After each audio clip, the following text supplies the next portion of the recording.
Taylor Swift versus Katy Perry, Tupac versus Biggie, yeah, those were big rivalries, but then you got Clayton Kershaw in St. Louis. I'm not really sure how St. Louis and their fans feel about Kershaw. If anything, I feel like they'd like him and welcome him with open arms, but in a satirical sort of way, you know? But Kershaw definitely hates them. He's scarred for life considering what's happened in the past. Now, I looked up his career numbers against the Cardinals, and they're great, which is what you can say for really any team Kershaw's faced throughout his entire career, which is all of them other than Baltimore, I think. He hasn't faced the Red Sox, Orioles, or shockingly enough, the Dodgers. Can you believe that in the regular season in his whole career? But other than those three teams, Kershaw has great numbers against pretty much everyone, which adds up when his career ERA is 2.5. And that includes the Cardinals. In 23 career regular season games against them, he has a 2.84 ERA. So if he's been so good against them, just like every other team, why would he have any animosity toward them?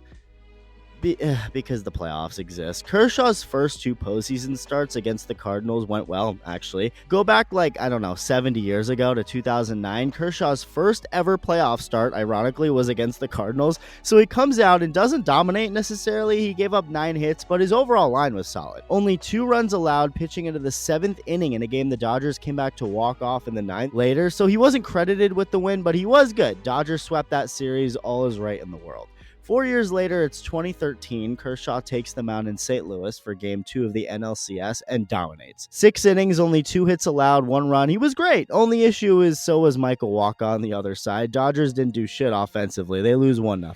4 games later, Kershaw's back out there in a must-win game. Dodgers are down 3-2 in the series, and up until now, there hasn't been much of an issue with Kershaw facing the Cardinals. This was the night they kind of became his daddy, or Baba, as the Chinese would say. Yes, I recently learned how to say daddy in Chinese. Don't question it. So Kershaw goes out there, throws a scoreless first inning and a scoreless second inning. Great. Well, then came the third, and nothing was ever the same again. With 1 out, Matt Carpenter works like a crazy long at-bat and caps it off, lining a double to right. 4 pitches later, base hit to make it 1-0. 2 batters later, Yadier Molina swings and misses at a fastball from Kershaw, slams and breaks his bat, gets a new one, and hammers a slider in the center field to make it 2-0. Cardinals are just getting started. Bases get loaded, another hit makes it 4-0. We're in the 5th inning now. Molina gets another base hit off Kershaw. Runners on first and third. Matt Adams pours it on. Double down the line. 5-0. He's taken out of the game. Those next 2 runners that he allowed on would score afterwards. So Kershaw's final line was 7 runs allowed on 7 hits in 4+ innings and a 9-0 loss to send them home. I mean, at least that's kind of like rock bottom, you know? Matt Adams knocking him out of a game where they lost to end the series in front of a rowdy St. Louis crowd. Nothing like that can happen again. Come on.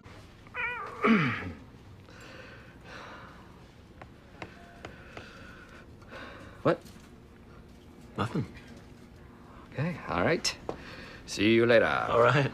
1 year later, Dodgers-Cardinals rematch. This time it's the first round, not the second round, so it's a 5-game series, and the Dodgers are ahead 6-1 in Game 1 at Dodger Stadium with Clayton Kershaw on the mound. I mean, the chances of any opposing team winning a game in that scenario were like the chances of LA traffic ceasing to exist. Especially in that era, forget it. Kershaw was winning the Cy Young every year, putting up ERA smaller than Howard Stern's Other than a first-inning home run by Randall Grichuk, Kershaw was cruising. 5 innings, 7 strikeouts. It's the 6th inning, another strikeout, 2 outs. Cardinals look toast before Matt Carpenter gives them just a little bit of life with a home run.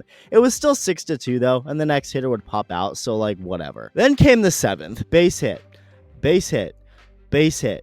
Base hit, 4 in a row. It's 6-3, bases loaded, nobody out, but then a strikeout of Pete Kozma, 1 out. Next hitter, John Jay, keeps the line moving. Base hit, 6-4, but they're not taking Kershaw out of this game. The Dodgers have basically made the decision at this point that they're riding or dying with him this inning no matter what. And at first, that looked to be the winning move. Next hitter strikes out, 2 outs. Up comes Matt Carpenter, who homered the last inning, and he's ready. First pitch swinging. It's 0-1. Bro wasn't up there to take, but it looked to be working for Kershaw. Second pitch, swing and a miss. Strike 2. Just like that, it's 0-2. Third pitch, another fastball fouled away. Slider in the dirt, ball 1. Another slider. Kershaw grips for just a little too long. It slips up for ball 2.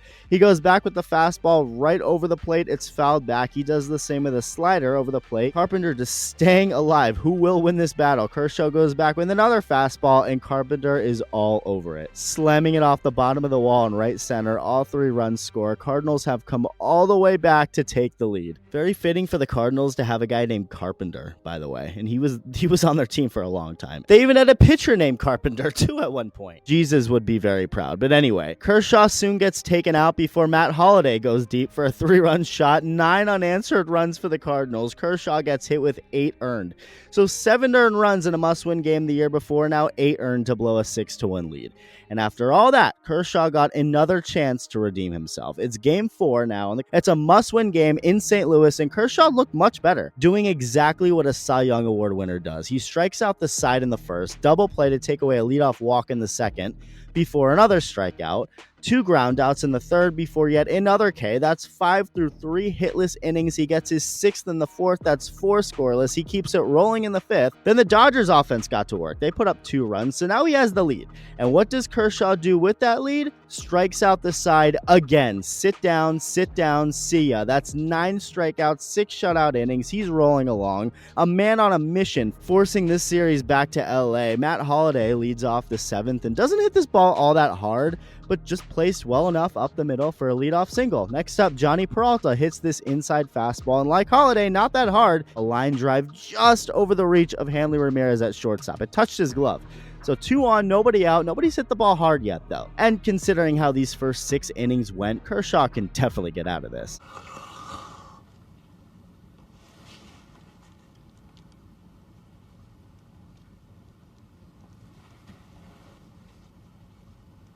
Up comes another big white guy named Matt for the Cardinals, Matt Adams, who, remember, knocked Kershaw out in Game 6 the year before. First pitch, swing and a miss on the fastball. He goes with a curveball for strike 2. Instead, Adams hammers it into the right field bullpen. Just like that, after all the dominance, the Cardinals doing nothing loud off Kershaw. All this time, they now have the lead and are 6 outs away from sending LA home again, which is exactly what happened. That was Kershaw's last hitter, his last pitch. How cruel is that? You were dominating all damn game. It was only one hitter who did that much damage off of you, and that's all anyone will remember, even 11 years later in a completely different era. Barely any of the 2014 Cardinals are even playing anymore, let alone on the team. Like, those guys' kids are now in the league, let alone them. Same for the Dodgers. Kershaw may be the only guy from the 2014 Dodgers still there. And even that's not even close to the same thing. Kershaw has a dad bod now, and he's teammates with an anime superhero. Things are a lot different these days. But none of that stopped the Cardinals from replaying that Matt Adams home run before a recent game against the Dodgers. And not only did they just play it,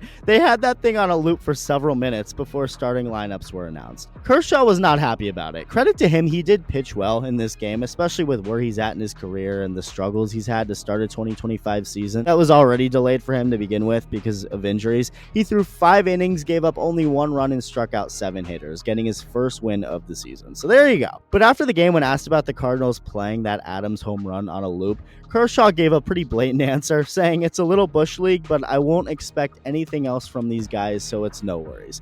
And the way he said it, he was partly laughing. He took it well, but some may think he's too sensitive, calling it bush league, like old man yelling at cloud meme, but I can understand his disdain for it. I mean, it's got to be annoying to be a Hall of Famer yet get trolled for something like one bad pitch you threw in a game 11 years ago, but hey, it comes with it. And that's part of why stuff like that sucks so much, because his struggles against the Cardinals will forever be in the history books. Kershaw will be fine. Again, he's a Hall of Famer with 2 World Series rings. I don't think it bothers him that much, but it's like Tom Brady's Super Bowl losses. Yes, he's the GOAT with 7 Super Bowl rings, but you'd be naive to think he's ever truly gotten over his losses. I mean, that shit sticks with you forever, which is why athletes like Tom Brady and Clayton Kershaw are the best. The expectation to always be great, to the point where even if they mostly are great and have more accolades than bad moments or losses, those bad moments and losses still bother them. They stick with them forever because they're that competitive. Either way, Cardinals definitely earned the right to talk shit, but Kershaw's also earned respect, and he has every right to hate the Cardinals for all of it. Let me know your thoughts, and thank you for watching. Love you. Bye.